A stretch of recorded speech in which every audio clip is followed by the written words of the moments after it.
1 bowl chopped onions. 4th teaspoon turmeric. Let it fry.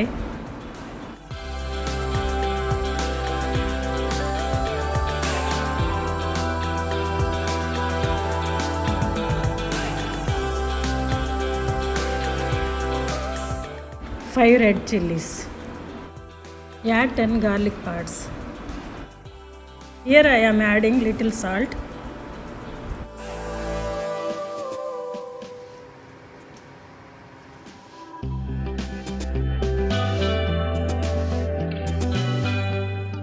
Let it fry till raw smell goes.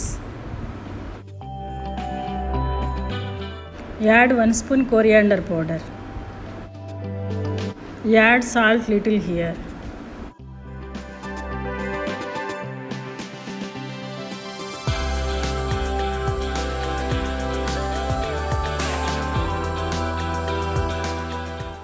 Keep lid, let it cook for 20 minutes in low flame.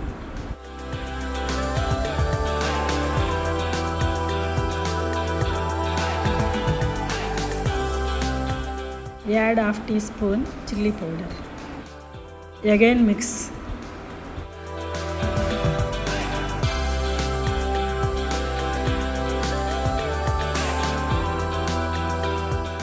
Add chopped coriander. Again let it cook for 5 minutes in low flame.